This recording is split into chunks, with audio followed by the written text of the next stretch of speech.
નમસ્કાર મિત્રો, દેશ અને દુનિયાના સૌથી મોટા સમાચારમાં આપનું હાર્દિક સ્વાગત છે। તો આજના તાજા સમાચાર મેળવવા માટે વિડીયોને અંત સુધી જોતા રહો અને આવા જ દરરોજના સમાચાર સૌથી પહેલા મેળવવા માટે આપણી ચેનલને સબસ્ક્રાઇબ કરવાનું ન ભૂલતા। તો મિત્રો, આજના પ્રથમ સમાચાર વિશે જાણીએ તો આજે ગુજરાત પર તૂટી પડશે સિસ્ટમ। જી હા મિત્રો, હવામાન વિભાગની આગાહી મુજબ ગુજરાત માટે આગામી 4 દિવસ આફત સમાન છે। આગામી 31 જુલાઈથી એટલે કે મિત્રો આજથી 2 ઓગસ્ટ દરમિયાન રાજ્યના અનેક જિલ્લાઓમાં ભારેથી અતિભારે વરસાદની શક્યતા વ્યક્ત કરવામાં આવી છે। સુરત, વડોદરા, અમદાવાદ, ભાવનગર, ભરૂચ, આણંદ, નર્મદા, તાપી, ડાંગ, છોટાઉદેપુર, પંચમહાલ, દાહોદ અને મહીસાગર સહિતના વિસ્તારોમાં હાઈ એલર્ટ જાહેર કરવામાં આવ્યું છે।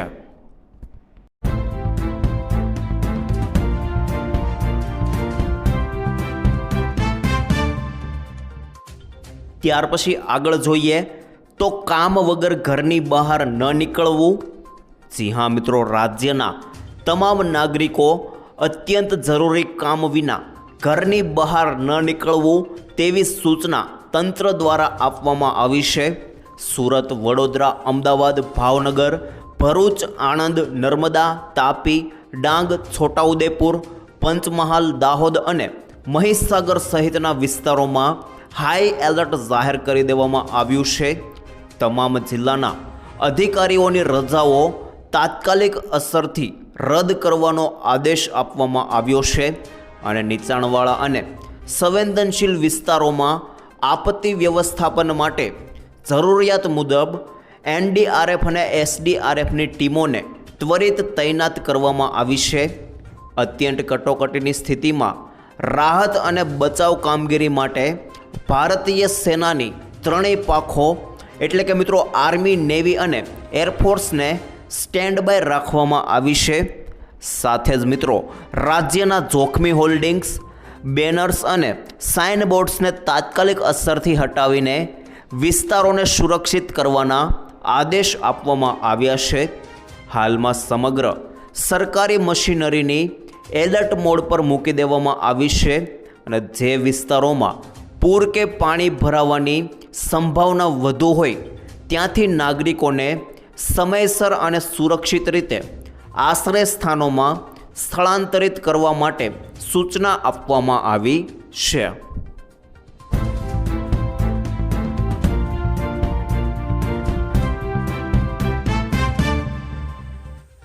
ત્યારબાદ આગળ જાણીએ તો આ કાર્ડ કઢાવી લેજો, લાખો રૂપિયા બચશે। જી હા મિત્રો, આયુષ્માન વય વંદના કાર્ડના ફાયદા શું છે? તો આ યોજના ખાસ કરીને વયસ્ક નાગરિકોને સ્વાસ્થ્ય સુરક્ષા પૂરી પાડવા માટે ડિઝાઇન કરવામાં આવી છે। તેના મુખ્ય લક્ષણો કયા કયા છે? તો મિત્રો 5 લાખ રૂપિયાનું હેલ્થ કવર મળશે, જેની અંદર આ કાર્ડ ધારક વડીલને દર વર્ષે 5 લાખ રૂપિયા સુધીની મફત તબીબી સારવારની સુવિધા મળે છે। આવકની કોઈ મર્યાદા નહીં, એટલે કે મિત્રો આ યોજનાનો સૌથી મોટો ફાયદો એ છે કે તેમાં આવકની કોઈ જ મર્યાદા રાખવામાં આવી નથી। ગરીબ કે મધ્યમ વર્ગ ઉપરાંત ઉચ્ચ આવક ધરાવતા પરિવારોના 70+ ઉંમરના વડીલો માટે આ યોજનાનો લાભ લઈ શકે છે અને મિત્રો દેશભરમાં માન્ય છે। દેશની કોઈ પણ સરકારી અથવા યોજના હેઠળ પેનલબદ્ધ ખાનગી હોસ્પિટલમાં આ કાર્ડ દ્વારા કેશલેસ સારવાર મેળવી શકાય છે। અલગ કાર્ડની ફાળવણી પરિવારના અન્ય સભ્યોના આયુષ્માન કાર્ડ કરતાં વડીલો માટે આ એક સ્વતંત્ર અને અલગ કાર્ડ જારી કરવામાં આવે છે।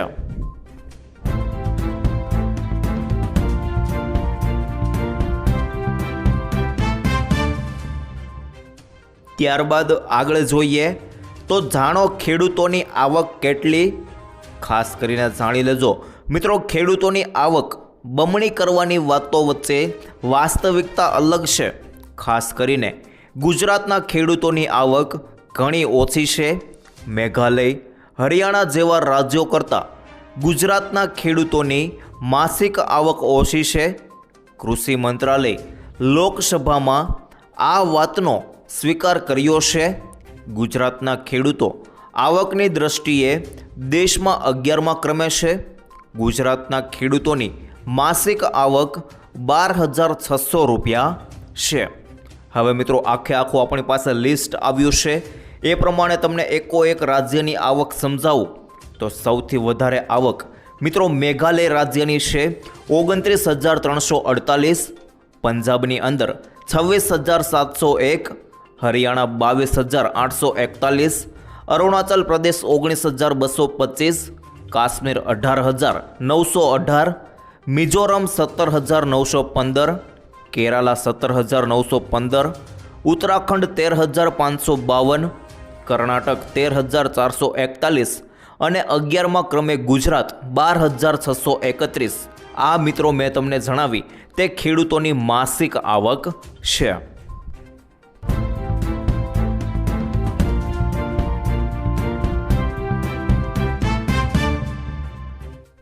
ત્યાર પછી આગળ જાણીએ તો ખેડૂતો 7 દિવસનું રેશન લઈને વિરોધ. જી હા મિત્રો, વિદ્યાર્થીઓ યુવાનો બાદ હવે ખેડૂતો આંદોલન પર ઉતરી આવ્યા છે. મધ્યપ્રદેશમાં ટેકાના ભાવે સંપૂર્ણ પાકની ખરીદી કરવાની સરકાર સમક્ષ માગણી સાથે હજારો ખેડૂતો મધ્યપ્રદેશની રાજધાની ભોપાલમાં પહોંચી ગયા છે. ખેડૂતોને રોકવા માટેના તમામ પ્રયાસો નિષ્ફળ રહ્યા છે. હાલ તેઓ મુખ્યમંત્રી હાઉસ પર પહોંચવા તરફ આગળ વધી રહ્યા છે. અચાનક જ વિશાળ સંખ્યામાં ખેડૂતો ધસી આવતા પોલીસ પણ લાચાર જોવા મળી હતી.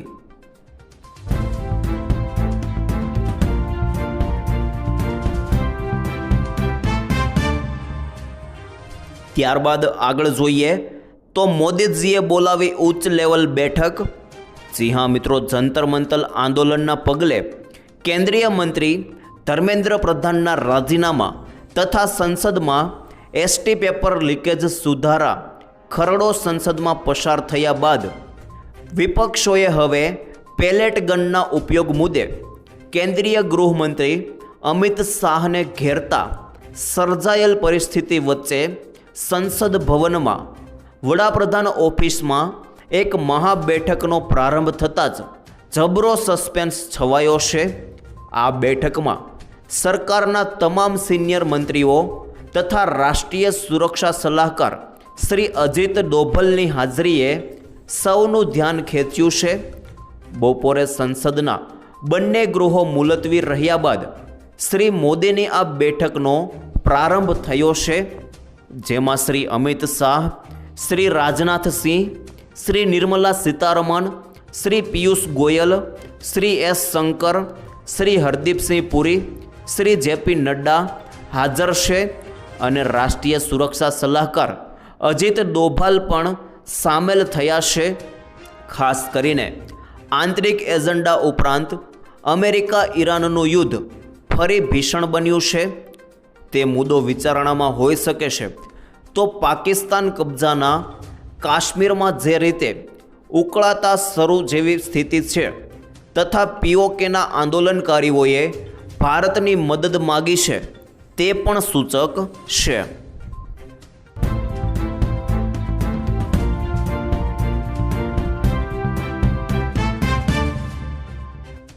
ત્યાર પછી આગળ જોઈએ તો ગરીબોને મળશે 10,000 રૂપિયા ભેટ.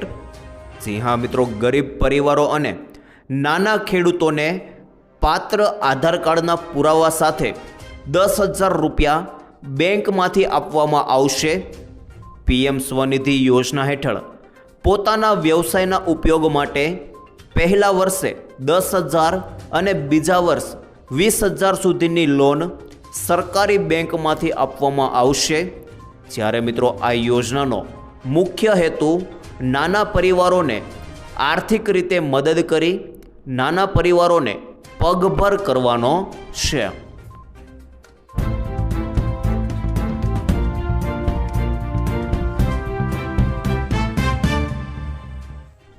ત્યાર પછી આગળ જોઈએ તો શાળા કોલેજોમાં રજા જાહેર. જી હા મિત્રો, 31 જુલાઈથી 2 ઓગસ્ટ દરમિયાન ભારેથી અતિભારે વરસાદનું એલર્ટ આપવામાં આવ્યું છે. અમદાવાદ, વડોદરા, નવસારી, ખેડા, ડાંગ, નર્મદા, આણંદ, હવે છોટા ઉદેપુરમાં પણ શુક્રવારે ભારે વરસાદના એલર્ટના પગલે શાળા કોલેજોમાં રજા જાહેર કરવામાં આવી છે.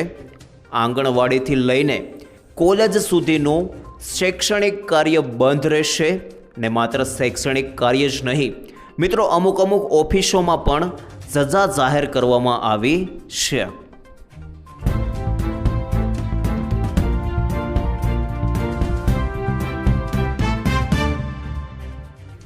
ત્યાર પછી આગળ જાણીએ તો હવે 2000ની જગ્યાએ 3000નો હપ્તો.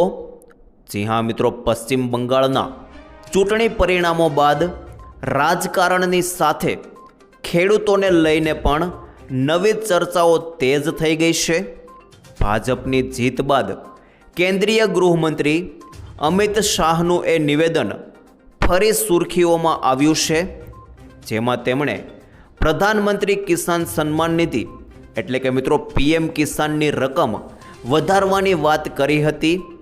ચૂંટણી પ્રચાર દરમિયાન અમિત શાહે ખેડૂતોને વચન આપ્યું હતું કે જો બંગાળમાં ભાજપની સરકાર બનશે તો PM કિસાન યોજના હેઠળ મળતી વાર્ષિક રકમ 6000 રૂપિયાથી વધારીને 9000 રૂપિયા કરવામાં આવશે.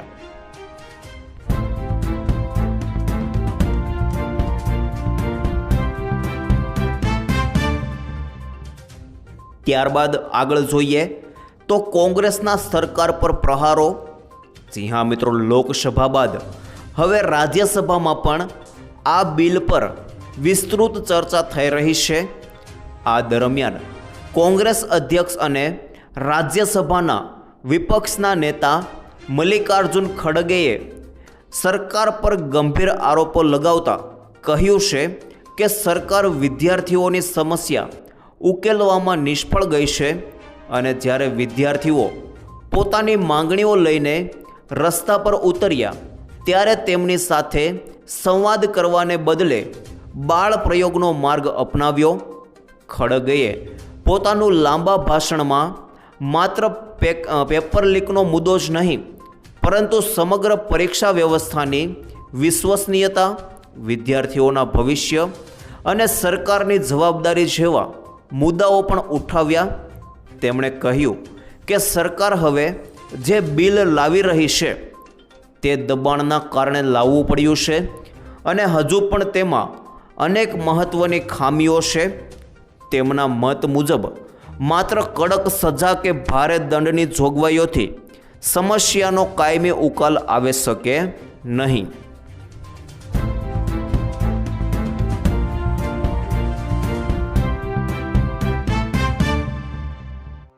ત્યાર પછી આગળ જાણીએ તો મહિલાઓને 6000 રૂપિયા સહાય મળશે.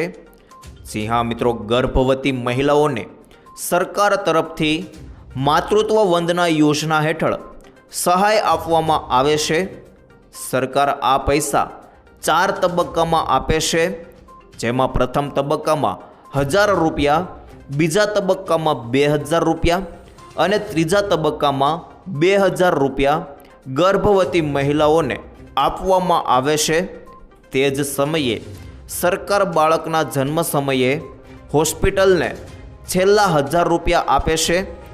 આમ આ યોજના હેઠળ કુલ 6000 રૂપિયાની આર્થિક સહાય આપવામાં આવે છે.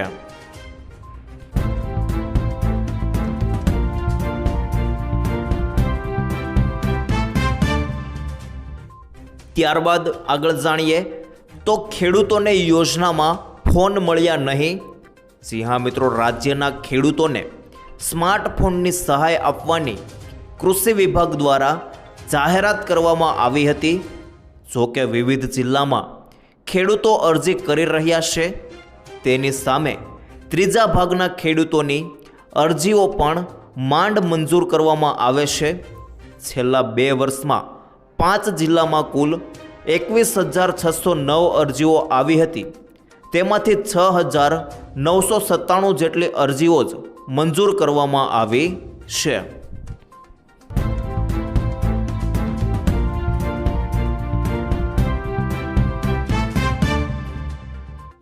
ત્યારબાદ આગળ જાણીએ તો પીએમ મોદીનું રાજીનામું વાયરલ. જી હા મિત્રો, સોશિયલ મીડિયા પર પ્રધાનમંત્રી શ્રી નરેન્દ્રભાઈ મોદીના નામે વાયરલ થયેલા કથિત રાજીનામા પત્રને કેન્દ્ર સરકારે સંપૂર્ણપણે ખોટો અને ભ્રામક ગણાવ્યો છે.